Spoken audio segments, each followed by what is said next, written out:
إن الحمد لله والصلاة والسلام على رسول الله وعلى آله وأصحابه أجمعين। বাংলাদেশ জামাত ইসলামী বরিশাল মহানগরী এবং বরিশাল জেলা কর্তৃক আয়োজিত আজকের এই সারা দেশব্যাপী যে কর্মসূচি ঘোষণা করা হয়েছে তার অংশ হিসাবে অনুষ্ঠিত আজকের এই সমাবেশের সম্মানিত সভাপতি মহানগরী আমির কেন্দ্রীয় কর্মপরিষদের অন্যতম সদস্য জনাব জহিরুদ্দিন মোহাম্মদ বাবর, বরিশাল জেলা জামাতের সংগ্রামী আমির কেন্দ্রীয় মজলিস শুরার অন্যতম সদস্য জনাব মাওলানা আব্দুল জব্বার সহ মহানগরী এবং জেলা পর্যায়ের নেতৃবৃন্দ, সাংবাদিক বন্ধুগণ, এই আওয়াজ যাদের কানে পড়ছে সেই সমস্ত উপস্থিত এবং অনুপস্থিত ভাই ও বোনেরা, আসসালামু আলাইকুম ওয়া রাহমাতুল্লাহি ওয়া বারাকাতুহু। আল্লাহ তাআলার শুকরিয়া আদায় করছি বাংলাদেশের জমিনে আল্লাহর আইন এবং সৎলোকের শাসন প্রতিষ্ঠার লক্ষ্যে বাংলাদেশ জামাত ইসলামী আন্দোলন করে যাচ্ছে। সেই আন্দোলনের অংশ হিসাবে এদেশে যাতে সত্যিকার সুষ্ঠুভাবে নির্বাচন অনুষ্ঠিত হয় এবং জনগণের অধিকার প্রতিষ্ঠিত হয়, সেজন্য 5 দফা কর্মসূচি দিয়েই বাংলাদেশ জামাত ইসলামী আন্দোলন শুরু করেছে। একদিকে আন্দোলন চলছে, অন্যদিকে নির্বাচনের প্রস্তুতিও চলছে। আমরা বিশ্বাস করি গণতন্ত্রে জনগণের অধিকার প্রতিষ্ঠার জন্য ভোটের বিকল্প কিছু নেই। অতীতে ফ্যাসিস্ট সরকার 2014 সালে বিনা ভোটে নির্বাচনে সংসদ সদস্য নির্বাচিত করে দেশ চালানোর চেষ্টা করেছিল।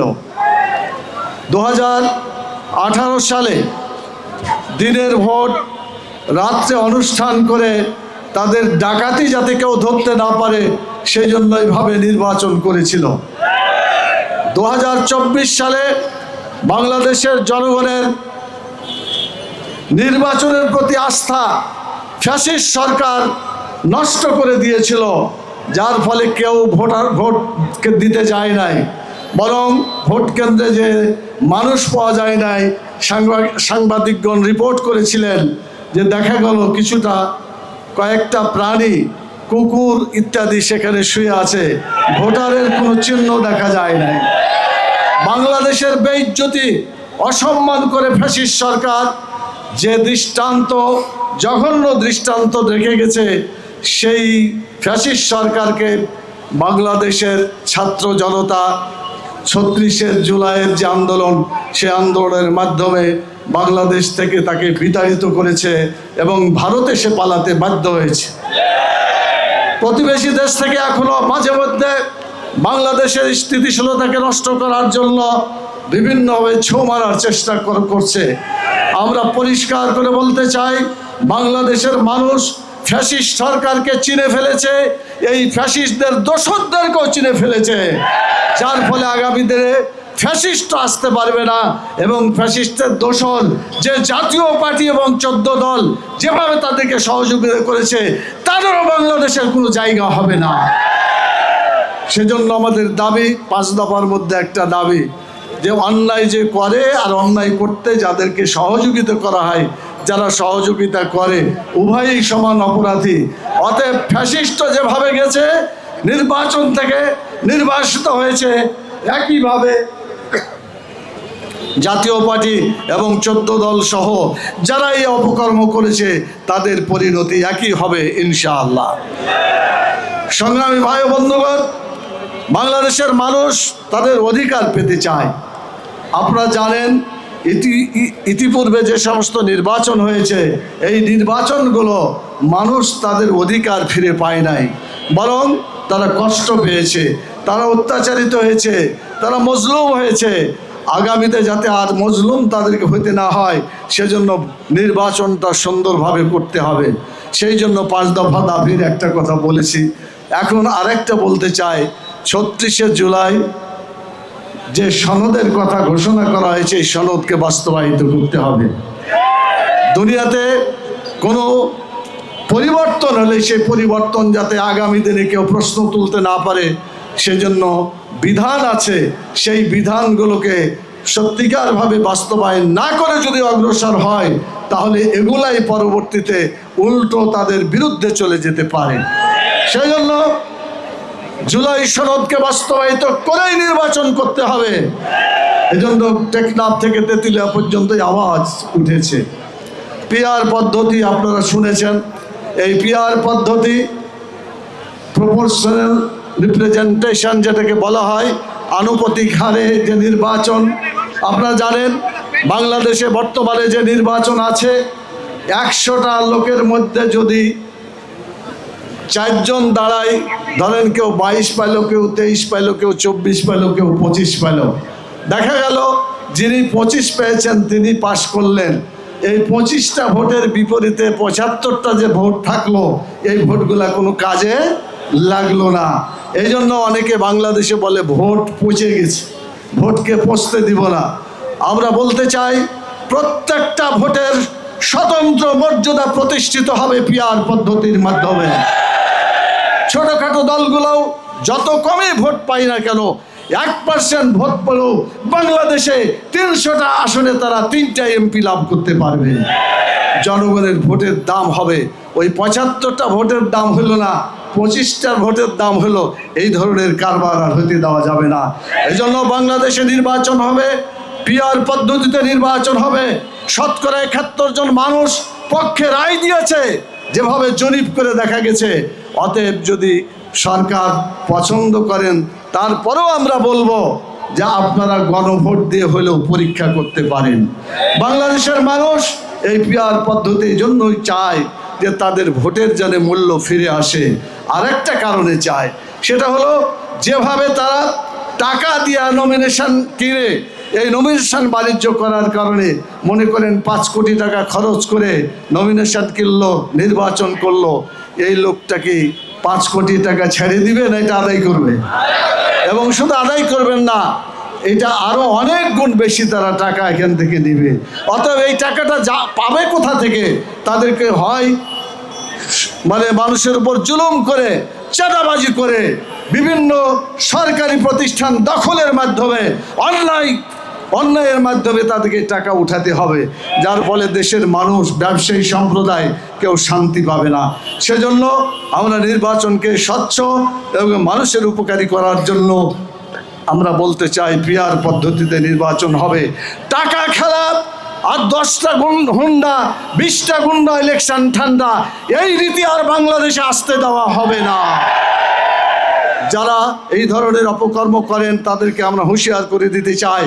বাংলাদেশের মানুষ জেগে উঠেছে, কিভাবে ফ্যাসিস্টদেরকে তাড়াতে হয়, কিভাবে জালেমদেরকে পরাজিত করতে হয়, বাংলাদেশের মানুষ এটা শিখে ফেলেছে। অতএব অন্যায় যারা করতে চায়, জুলুম যারা করতে চায়, চাঁদাবাজির মাধ্যমে যারা নির্বাচন করতে চায়, তাদেরকে জনগণ প্রত্যাখ্যান করেছে, আগামীতেও করবে ইনশাআল্লাহ। সেই লক্ষণ ইতিমধ্যেই দেখা গেছে। সম্মানিত ভাইরা, আমরা চাই বিচার। কেন বিচার চাই? যারা অন্যায় করে তাদের যদি বিচার হয়, এই শাস্তি দেখার পরে বিভিন্ন জায়গায় যাদের বিচার হয় নাই অথবা পালিয়ে আছে, চুপটি মেরে আছে, বিচার যদি সত্যিকারভাবে হয়, এই বিচারের শাস্তি দেখে তা অপরাধীরা আর সামনে কোনো অপরাধ করার সাহস পাবে না। সেজন্যই আল্লাহ তাআলা বিচারের কথা বলেছেন। বিচার হবে, আর বিচারে যারা অপরাধী তাদের শাস্তি হবে, আর এই শাস্তির কারণেই অন্যায় বাংলাদেশ থেকে উঠে যাবে ইনশাআল্লাহ। আমরা আরও দাবি করেছি যে কোনো খেলাধুলা করতে গেলে ফিল্ডটাকে উঁচা নিচে থাকে, উপরে থাকে, খাল খন্দক থাকে। যদি সেটা এরকম কোনো মানে জায়গায় খেলাধুলা হয় তাহলে সেখানে কি ইনসাফপূর্ণ খেলাধুলা হবে? হবে না। সেই জন্য আমরা পরিষ্কার বলতে চাই, নির্বাচনের যে মাঠ, সেই মাঠকে সমতল করতে হবে। অসমতল জায়গায় নির্বাচন করলে সত্যিকার নির্বাচন বাংলাদেশে অনুষ্ঠিত হবে না। সেজন্য আমরা পরিষ্কার করে বলতে চাই যে আমাদের নির্বাচন সিস্টেমটাকে সুন্দর করার জন্য অবশ্যই লেভেল প্লেইং ফিল্ড এটা আমাদের করতেই হবে। এরপরে আমাদের দাবি রয়েছে, আপনারা জানেন, সেটা হলো যে সংস্কার করার জন্য আমরা বলেছিলাম অন্যায় যারা করেছে, জুলুম যারা করেছে, একদিকে যেমন বিচার হবে, অন্যদিকে প্রশাসনের মধ্যে কোনো ধরনের অপরাধ যারা করেছে তাদেরকে এই রাষ্ট্র ব্যবস্থায় রাখা যাবে না। ভোট হবে, ভোটের জন্য প্রধান দায়িত্ব দেখা যায় জেলা প্রশাসকের, দেখা যায় পুলিশ প্রশাসনের, এসপি, বিভিন্ন জায়গায় উপজেলা পর্যায়ের ইউনো এবং থানার দায়িত্বশীল যারা আছে তাদের ব্যাপারে দেখা যায় যে তারা সিংহভাগ দায়িত্ব পালন করে।